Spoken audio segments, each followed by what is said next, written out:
વિદ્યાર્થી મિત્રો, આજે આપણે આગળ વાત કરીશું.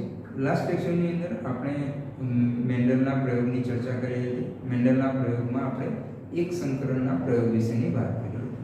હવે આ એક સંકરણના પ્રયોગની અંદર આપણે જોયું હતું કે કોઈ એક જ લક્ષણના વારસાગમન કઈ રીતે થશે. તો આજે થોડું એની અંદર ડિટેલમાં જોઈશું.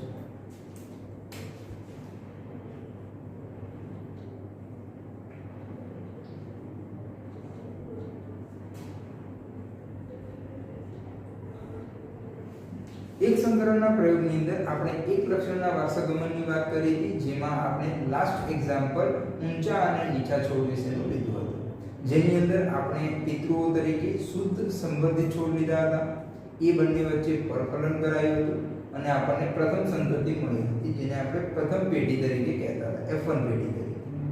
એ પછી આ F1 પેઢીના જે સજીવો હતા, આ સજીવોની અંદર આપણે સ્વફલન કરાયું, यानी कि છોડ જે હોય છે એના નર અને માદા પ્રજનન તંત્ર વચ્ચેના ફલનથી જે નવી સંતતિ, એના એ જ છોડના ફલનથી જે નવી સંતતિ ઉત્પન્ન થાય છે, તો એ જે સંતતિ આપણને મળે છે એને કહી બીજી પેઢી અથવા તો એને F2 પેઢી તરીકે ઓળખીએ છીએ. અને એની અંદર પણ આપણને જુદા જુદા પરિણામો મળે છે, જેની ચર્ચા કરીએ.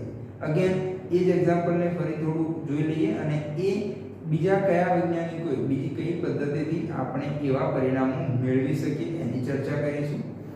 લાસ્ટ લેક્ચરની અંદર જે આપણે ચર્ચા કરી હતી એમાં મેન્ડલે લીધેલા અલગ અલગ લક્ષણોની વાત કરી હતી. તમે કોઈ બીજા લક્ષણોને લઈને પણ આ પ્રયોગ કરી શકો છો.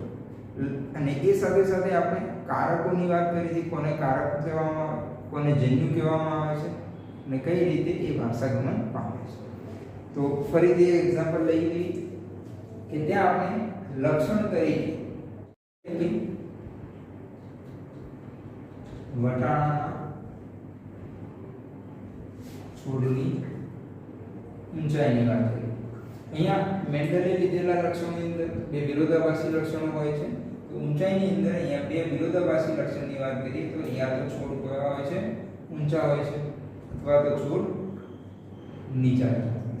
તો આ ઊંચાઈની અંદર બે એના વિરોધાભાસી લક્ષણો છે અને આ બંનેનું નિયમન એ કારકો દ્વારા થશે.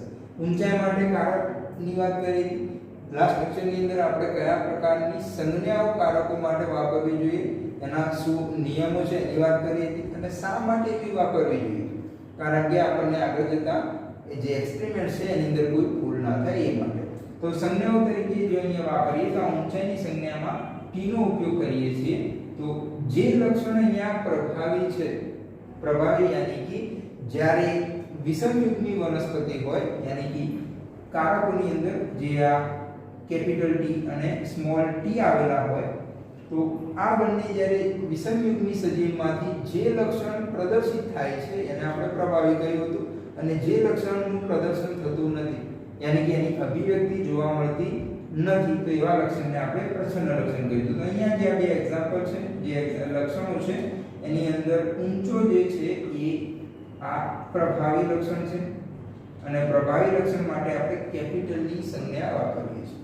જે આ લક્ષણ છે એ પ્રચ્છન્ન લક્ષણ છે અને જેના માટે આપણે સ્મોલ લેટરની સંજ્ઞાનો ઉપયોગ કરીએ છીએ. તો આ બંનેને લઈ અને આપણે ફરીથી પ્રયોગને જોઈશું. તો પ્રયોગની અંદર મેન્ડલે શુદ્ધ સંવર્ધિત છોડ લીધા હતા, જેને આપણે ચર્ચા કરી ગયા છે કે એની અંદર જે છોડ છે એમાં બધા જ કારક, એટલે કે જે આના ઊંચાઈ માટેના કારક હશે એ બંને સમાન હશે. તો એની શુદ્ધ સંવર્ધિત છોડ તરીકે પ્રથમ પેઢી, જેને આપણે પિતૃ પેઢી તરીકે પણ ઓળખીએ છીએ, તો P પેઢીની અંદર છોડ લીધા. તો P પેઢીની અંદર શુદ્ધ સંવર્ધિત એક ઊંચો છોડ લીધો અને છોડની અંદર જોડમાં કારકો આવેલા હશે. તો જોડમાં આવેલા કારકોમાં જો ઊંચો છોડ શુદ્ધ સંવર્ધિત છે તો એના જે જનીન પ્રકાર હશે એ શું બનશે? Capital T capital. શુદ્ધ છે એટલા માટે બંને કેવા હશે? સમાન, અથવા તો બીજા શબ્દોમાં સમયુગ્મી પણ કહી શકીએ. અને એનું ફલન કરાયું શુદ્ધ નીચા છોડ સાથે. તો જ્યારે શુદ્ધ નીચા છોડ લેવામાં આવશે તો નીચા છોડની અંદર જનીન પ્રકાર હશે સ્મોલ t સ્મોલ t. તો આ છે ઊંચા છોડનો જનીન પ્રકાર અને આ છે નીચા છોડ. તો પિતૃ પેઢીની અંદર અહીંયા કરવામાં આવે છે પર ફલન અને પરફલન કરવામાં આવશે તો બંનેમાંથી જે કારક છે, કંઈક એવું દ્રવ્યની આપણે વાત કરી હતી જેને આપણે કારક તરીકે ઓળખાવ્યા હતા, તો આ દ્રવ્ય એ બંનેમાંથી એમની સંતતિમાં ઉતરી આવશે. અને કઈ રીતે ઉતરી આવે છે? તો સજીવમાંથી સૌપ્રથમ લિંગી પ્રજનનની અંદર જન્યુઓનું નિર્માણ થશે અને આ જન્યુઓના નિર્માણ થયા પછી જન્યુઓ ભેગા થઈ અને નવી વનસ્પતિનું સર્જન થશે.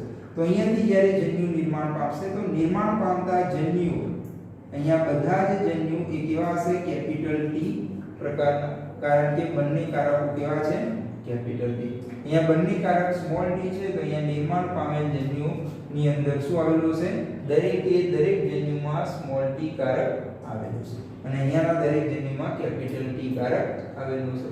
તો આ બંને જન્યુ પરફલનની ઘટનાથી ભેગા થશે અને જે નવી સંતતિનું નિર્માણ કરે છે તો એ પેઢીને કહેવામાં આવે છે પ્રથમ પેઢી અથવા તો એને F1 પેઢી તરીકે આપણે ઓળખીએ છીએ. F1 પેઢીની અંદર જે જનીન પ્રકાર બનશે એ કેવો બનશે? તો કેપિટલ ટી અને સ્મોલ ટી જનીન પ્રકાર બને છે, કારણ કે કેપિટલ ટી અહીંયાથી આવશે અને સ્મોલ ટી અહીંયાથી આવશે. તો આ બંનેના કારકો, એટલે કે બંનેમાંથી કંઈક દ્રવ્ય જે કારકો સ્વરૂપે અહીંયા ભેગું થાય છે અને કેપિટલ ટી સ્મોલ ટી પ્રકારનો જનીન પ્રકાર બનાવે છે. તો આ છોડનું સ્વરૂપ કેવું છે? બરાબર, જે અહીંયા આપણે વાત કરીએ છીએ આ છે એનો જનીન પ્રકાર, અને જે એનો બહારનો દેખાવ છે એને આપણે કહેવામાં આવશે એનો સ્વરૂપ પ્રકાર. તો અહીંયા કેપિટલ ટી અને સ્મોલ ટી ની જો વાત કરીએ તો અહીંયા એનો સ્વરૂપ પ્રકાર કેવો જોવા મળે છે? તો આ છોડ જોવા મળે છે ઊંચા. અને અહીંયા F1 પેઢીમાં જેટલા પણ છોડ નિર્માણ પામે છે દરેકની હાઈટ ઊંચી હોય છે, અને કે એમના પિતૃ જેવી, જે ઊંચા પિતૃ હતા આ ઊંચા પિતૃ જેવી હાઈટ ધરાવતા હોય છે, એમની આવી ઊંચાઈ જોવા મળે છે. તો અહીંયા શા માટે બધા જ છોડ ઊંચા બને છે? તો અહીંયાથી આપણને એક કારણ જોવા મળે છે કે જે કેપિટલ ટી અને સ્મોલ ટી જે કારકો છે આ બે કારકમાંથી જે આ સ્મોલ ટી કારક છે એ પ્રચ્છન્ન કારક છે. એવું કારક છે? આ પ્રચ્છન્ન કારક છે, જેની અહીંયા અભિવ્યક્તિ જોવા મળતી નથી, યાની કે અભિવ્યક્ત થતું નથી. અને જે અહીંયા કેપિટલ ટી કારક છે આ કારકને આપણે અહીંયા એને શું કહેવામાં આવે છે? પ્રભાવી કારક, જેની આપણને અહીંયા અભિવ્યક્તિ જોવા મળે છે. તો કેપિટલ ટી અને સ્મોલ ટી કારક એટલે કે આ જનીન પ્રકાર ધરાવતા બધા જ છોડ, એટલે કે આનું પરિણામ કેવું મળે છે? 100% છોડ આપણને ઊંચા જોવા મળે છે. હવે અહીંયા જે F1 પેઢીનું પરિણામ મળે છે, આ F1 પેઢીના પરિણામોને લઈ જ્યારે એમનું ફલન કરવામાં આવે છે આગળની પેઢીના સજીવો માટે, તો અહીંયા જે F1 પેઢીમાં મેન્ડલે અહીંયા શું કરાવે છે? સ્વફલન કરાવે છે. તો F1 પેઢીમાં આવા જ જનીન પ્રકાર ધરાવતા એક છોડની અંદર નર જન્યુ અને માદા જન્યુઓનું નિર્માણ થશે. તો આ છોડની અંદર જો જન્યુ નિર્માણની વાત કરીએ F1 પેઢીમાં, તો અહીંયા જન્યુઓ જે નર પુષ્પ અને માદા પુષ્પમાં નિર્માણ પામે છે. તો નર પુષ્પમાં નિર્માણ પામતા જન્યુઓ કેવા હશે? તો વનસ્પતિનો જનીન પ્રકાર કેપિટલ ટી અને સ્મોલ ટી છે, બરાબર. તો આ કેપિટલ ટી અને સ્મોલ ટી જન્યુઓ એ અર્ધીકરણ દ્વારા, જે તમે 11મા ની અંદર ભણી ગયા હશો, તો અર્ધીકરણની અંદર જે જન્યુઓ છે કેપિટલ ટી એટલે કે અડધું અડધું વેચાશે. જોડમાં આવેલા કારકો બે અલગ અલગ જન્યુઓમાં દાખલ થશે અને મુક્ત રીતે દાખલ થશે. તો કેપિટલ ટી એ અલગ જન્યુમાં જશે અને સ્મોલ ટી પણ અલગ જન્યુમાં જશે. નર પુષ્પની અંદર નિર્માણ પામતા જન્યુઓમાં કેવા હશે જન્યુઓ? તો કેપિટલ ટી ધરાવતા જન્યુઓ પણ હશે અને સ્મોલ ટી ધરાવતા પણ હશે. યાની કે આ બંનેનું વિશ્લેષણ થશે તો એક કોષમાંથી બે જન્યુ બનશે. તો અહીંયા એક જન્યુ કેવું હશે? કેપિટલ ટી અને બીજું સ્મોલ ટી. એવા અનેક જન્યુઓ બનશે. તો અહીંયા પણ એમની ટકાવારી આપણને સમાન મળશે. કેપિટલ ટી પણ 50% જન્યુ હશે અને સ્મોલ ટી જન્યુ પણ કેટલા હશે? 50%. યાની કે બીજા શબ્દોમાં કહીએ તો નર પુષ્પની અંદર કેપિટલ ટી અને સ્મોલ ટી સમાન સંખ્યામાં જન્યુઓનું નિર્માણ થશે. અને આ જ ઘટના આપણને અહીંયા માદા ભાગની અંદર પણ જોવા મળશે, કેપિટલ ટી અને સ્મોલ ટી. હવે અહીંયા સ્વફલનની ઘટના જ્યારે થશે તો સ્વફલનની ઘટના દ્વારા વનસ્પતિની પરાગ અને માદ્યકોષ એટલે કે જે એનો અંડકોષ છે આ અંડકોષ બે ભેગા થશે અને જો બે ભેગા થશે તો અહીંયા આપણને અલગ અલગ સંભાવનાઓ જોવા મળી શકે છે, કારણ કે અહીંયા બે પ્રકારના જન્યુ છે અને અહીંયા પણ બે પ્રકારના, તો આ જન્યુઓનું જે જોડાણ થશે, બરાબર, તો એનાથી આપણને અલગ અલગ પ્રકારના જનીન પ્રકારો જોવા મળશે. જ્યારે અહીંયા આપણે સંભાવનાની વાત કરીશું કે આ જન્યુનું આ બંને સાથે પણ જોડાણ થઈ શકે છે અને આનું જોડાણ પણ આ બંને જન્યુમાંથી ગમે તે સાથે થઈ શકે છે. તો જે નવી પેઢી મળશે એ પેઢીને કહેવામાં આવે છે F2 પેઢી. અને આ F2 પેઢીની અંદર જોવા મળતા જનીન પ્રકાર કયા હશે? તો જો કેપિટલ T નું જોડાણ માદાની અંદર રહેલા કેપિટલ T કારક ધરાવતા અંડકોષ સાથે થાય છે તો જનીન પ્રકાર બનશે કેપિટલ T, યાની કે આ બંનેના જોડાણથી આપણને મળશે કેપિટલ T, કેપિટલ T. હવે નરના પરાગરજનું સ્મોલ t ધરાવતા અંડકોષ સાથે ફલન થાય છે તો આપણને મળશે કેપિટલ T અને સ્મોલ t. જો પરાગરજ સ્મોલ t કારક ધરાવતું હશે તો મળશે આપણને અહીંયા સ્મોલ t અને કેપિટલ T. અને જો આ બંનેનું જોડાણ થશે તો આપણને અહીંયા મળશે સ્મોલ t પ્રકારનો જનીન. તો અહીંયા આપણે જોઈએ છે કેટલા પ્રકારના જનીન પ્રકારો મળે છે. તો અહીંયા જો આપણે હમણાં જનીન પ્રકારની વાત કરીએ તો જનીન પ્રકારનો પહેલો જનીન પ્રકાર મળે છે કેપિટલ T, કેપિટલ T. કેટલી સંખ્યામાં છે? તો એક જ વાર છે આપણને કેપિટલ T, કેપિટલ T. બીજો જનીન પ્રકાર છે કેપિટલ T, સ્મોલ t, યાની કે એક કેપિટલ T અને બીજો સ્મોલ t. તો બીજો જનીન પ્રકાર મળે છે કેપિટલ T અને સ્મોલ t. તો આવા કેટલા છે? તો એક કેપિટલ T, એક સ્મોલ t. અહીંયા છે, બીજો અહીંયા પણ છે. અહીંયા એક કેપિટલ T અને એક સ્મોલ t. બરાબર.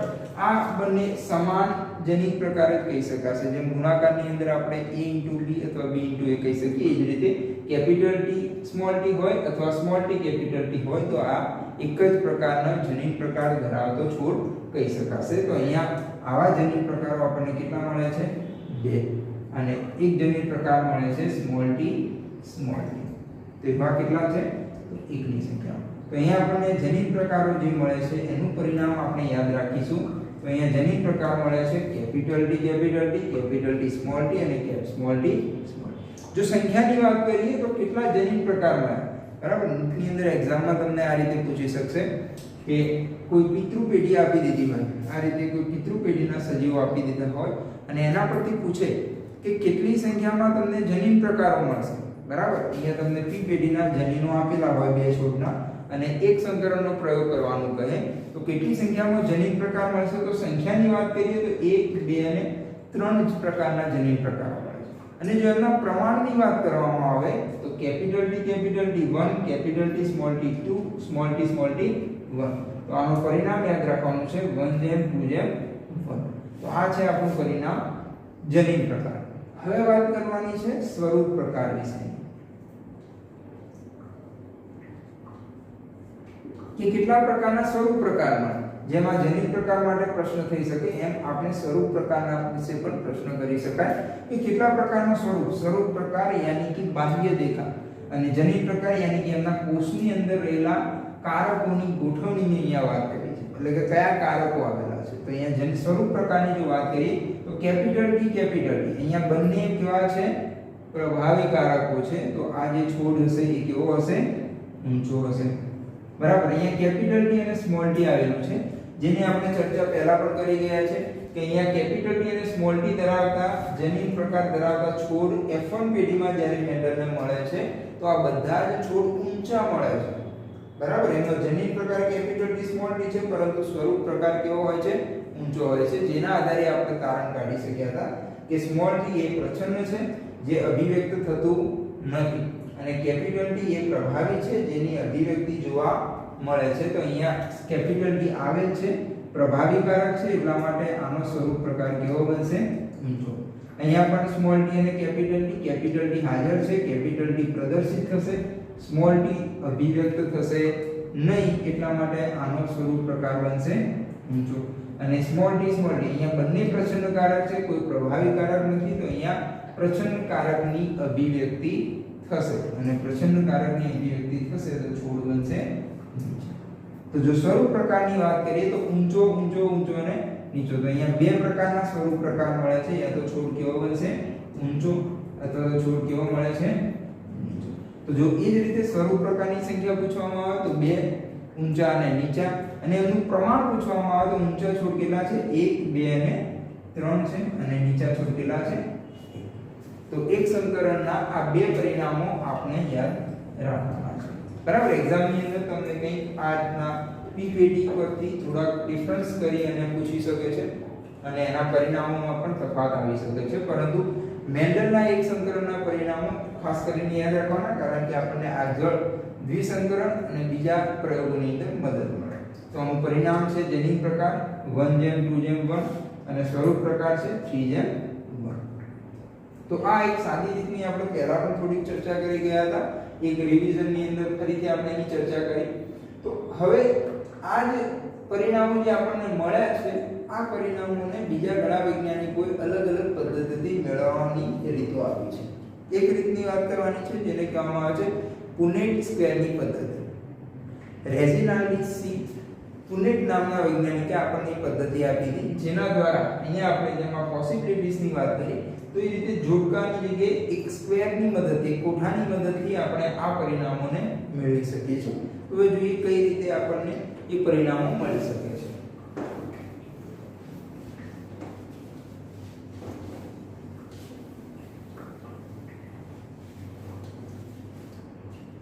તો પુનેટ સ્ક્વેરની અંદર વૈજ્ઞાનિક કહેવા માંગે છે કે જ્યારે પણ આપણને આવા પ્રકારના પરિણામો જોઈતા હોય તો આપણે એક કોષ્ટક ડ્રો કરીશું અને જેટલી સંખ્યામાં આપણી પાસે નરજન્યુઓ છે એ ગણી લઈએ તો નરજન્યુ 2 અને માદાજન્યુ 2 ની સંખ્યા. તો અહીંયા 2 2 ના ચોરસમાં લખી દઈશું.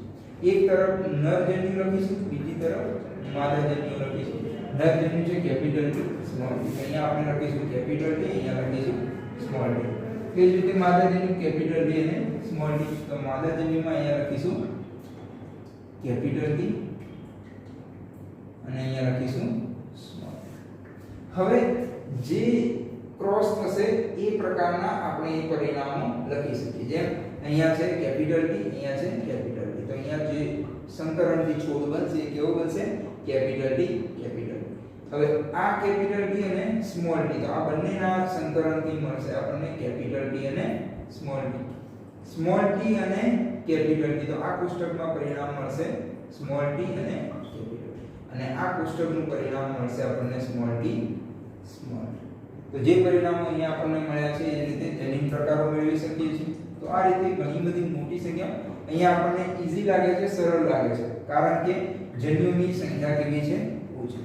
જ્યારે કારકો અને જન્યુની સંખ્યા વધારે થઈ જાય છે તો એ સમયે આ પુનેટ સ્ક્વેરની મદદથી આપણે ઝડપથી અને કોઈ પણ ભૂલ વગર પરિણામો મેળવી શકીએ છીએ. તો અહીંયા આપણને મળે છે એના સ્વરૂપ પ્રકાર. તો આ છે આપણા F2PD નું પરિણામની ચર્ચા કરી રહ્યા છે પુનેટ સ્ક્વેરની મદદથી. તો જે કેપિટલ T તો આપણને જનીન પ્રકારો મળ્યા, જે પ્રકારે આપણે અહીંયા જોયા છે કે કેપિટલ T એક વખત, કેપિટલ T સ્મોલ t અને સ્મોલ t કેપિટલ T, यानी कि બે વખત જનીન પ્રકાર અને સ્મોલ t એક વખત.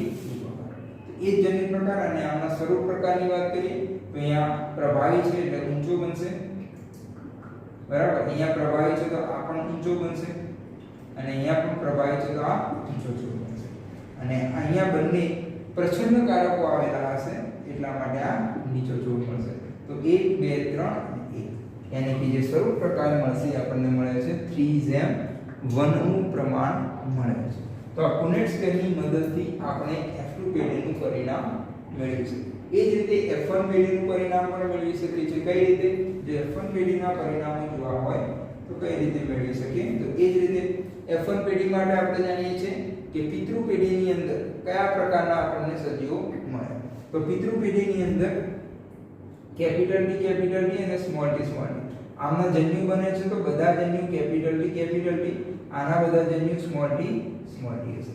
તો F1 પેઢીની અંદર જે પુનેટ સ્ક્વેર લેવામાં આવશે એની અંદર નર અને માદા જન્યુ મૂકીશું. નર જન્યુમાં બંને કેવા છે કેપિટલ T, માદાની અંદર બંને કેવા છે સ્મોલ t. તો હવે આ બંનેનું જ્યારે અહીંયા કોષ્ટકમાં જોડાણ થશે તો કેપિટલ T સ્મોલ t, આ બંનેના સંકલનથી કેપિટલ T સ્મોલ t, અને આ બંનેના સંકલનથી અહીંયા આપણને મળશે કેપિટલ T સ્મોલ t. તો तो यहाँ મળતા જનીન પ્રકારની વાત કરીએ તો આ જનીન પ્રકાર કેવો છે? સમાન જનીન પ્રકાર છે, यानी कि અહીંયા કેપિટલ ટી સ્મોલ ટી 100% આ જનીન પ્રકાર છે અને બધા જનીન પ્રકાર આ છે તો આના પરથી જે આપણને સ્વરૂપ પ્રકાર મળે છે એ બધા કેવા છે? 100% સ્વરૂપ પ્રકાર, यानी कि બધા છોડ કેવા છે?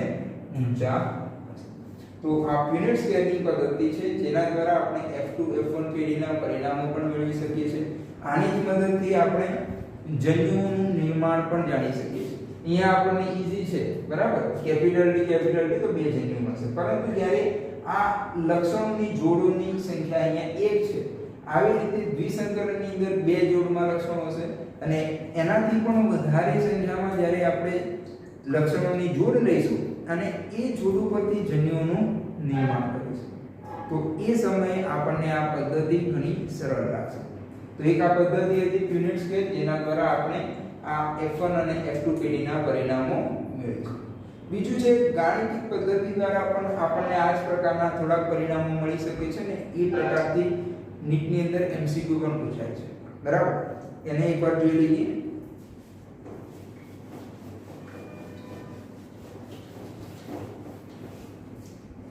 એને કહેવામાં આવે છે ગાણિતિક દ્વિપદીની મદદથી. તો અહીંયા આપણે લઈએ છીએ ax by નો whole square a square x 2abxy b square, બરાબર? તો આ જે ગાણિતિક પદ્ધતિ વિશે આપણે જાણીએ છીએ તો આનું પરિણામ કઈ રીતે આપણે મેળવી શકીએ? તો આના પરિણામ વિશે અહીંયા લખી છે a સ્ક્વેર x પ્લસ છે, બરાબર? 2abxy પ્લસ છે અને b સ્ક્વેર. તો આના પરિણામ વિશે જો આપણે જોઈએ તો અહીંયા આપણને જે પરિણામો મળે છે, બરાબર, એ પરિણામોને જોઈશું. તો જે a અને b છે એ પ્રમાણ છે અને x અને y અહીંયા ડિનોટ કરે છે કારકો. જેમ F2 પેઢીનું પરિણામ વિશેની વાત કરીએ કઈ રીતના પરિણામો મળે છે તો F2 પેઢી માટે આપણી પાસે અહીંયા જન્યુઓ આવેલા છે. તો જન્યુઓ છે a અને એટલે કે કેપિટલ T અને સ્મોલ t, x અને y. કેપિટલ T અને સ્મોલ t એ પ્રમાણે લઈએ તો capital T plus small t અને એના પ્રમાણની વાત કરીએ તો બંનેનું પ્રમાણ કેવું છે આપણી પાસે 0.5 यानी कि हाफ हाफ છે. બંને કેવા છે? અડધી સંખ્યામાં છે. આનો હોલ સ્ક્વેર જ્યારે આપણે કરીએ છીએ તો આપણને જે પરિણામ મળશે કેવું મળશે? તો a સ્ક્વેર यानी कि અડધાનો સ્ક્વેર કરીશું તો 1/2 સ્ક્વેર, બરાબર? કેપિટલ T તો અહીંયા જે સ્ક્વેર થશે તો બંને કેપિટલ T મળશે પ્લસ 2ab यानी कि 2 * 1/2 બરાબર? કેપિટલ T અને small t plus 1/2 t square ની અંદર જોઈશું તો 1/2 નો સ્ક્વેર સ્મોલ t સ્મોલ. તો જે પરિણામ મળશે કેવું મળશે? તો 1/2 નો સ્ક્વેર કરીશું 1/2 * 1/2 capital T plus 1/2 capital T small t plus 1/2 * 1/2 small t. તો આપણને પરિણામ મળશે 1/4 capital T plus 1/2 capital T small t plus 1/4 small t પરિણામ મળે છે.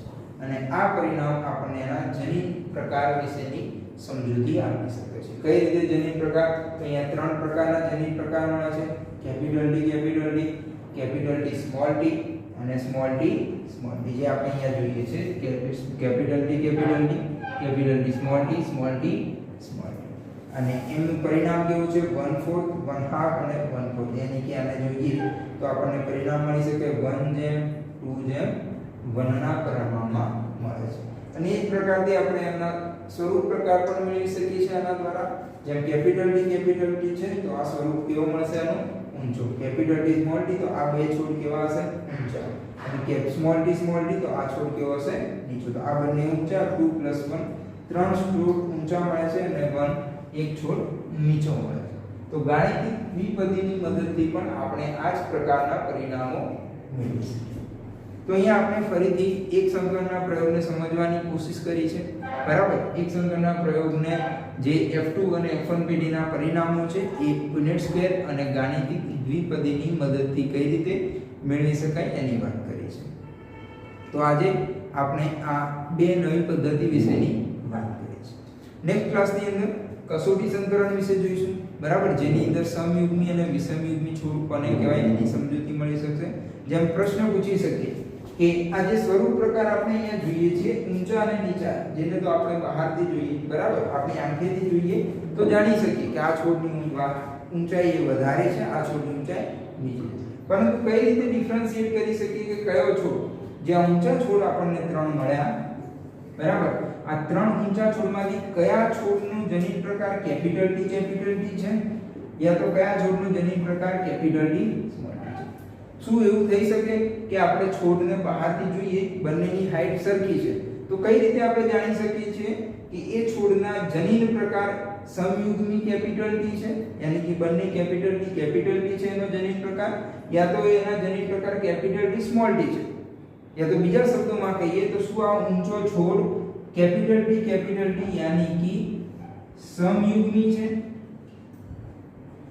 કે કેપિટલ T સ્મોલ t યાની કે વિષમયુગ્મી, બરાબર. તો આપણને જે આ ઊંચો છોડ મળે છે જે પ્રભાવી કારક છે, જે પ્રભાવી લક્ષણની વાત કરીએ તો આ પ્રભાવી લક્ષણથી બે પ્રકારના જનીન પ્રકાર છે અહીંયા, બરાબર. જે પ્રચ્છન્ન કારક છે એ તો ફક્ત જ્યારે સ્મોલ t હશે ત્યારે જ પ્રદર્શિત થશે. તો આના વિશે તો આપણે જાણી શકીએ છીએ કે જ્યારે એમનો સ્વરૂપ પ્રકાર નીચો હશે તો એમનો જનીન પ્રકાર કેવો હશે, સ્મોલ t.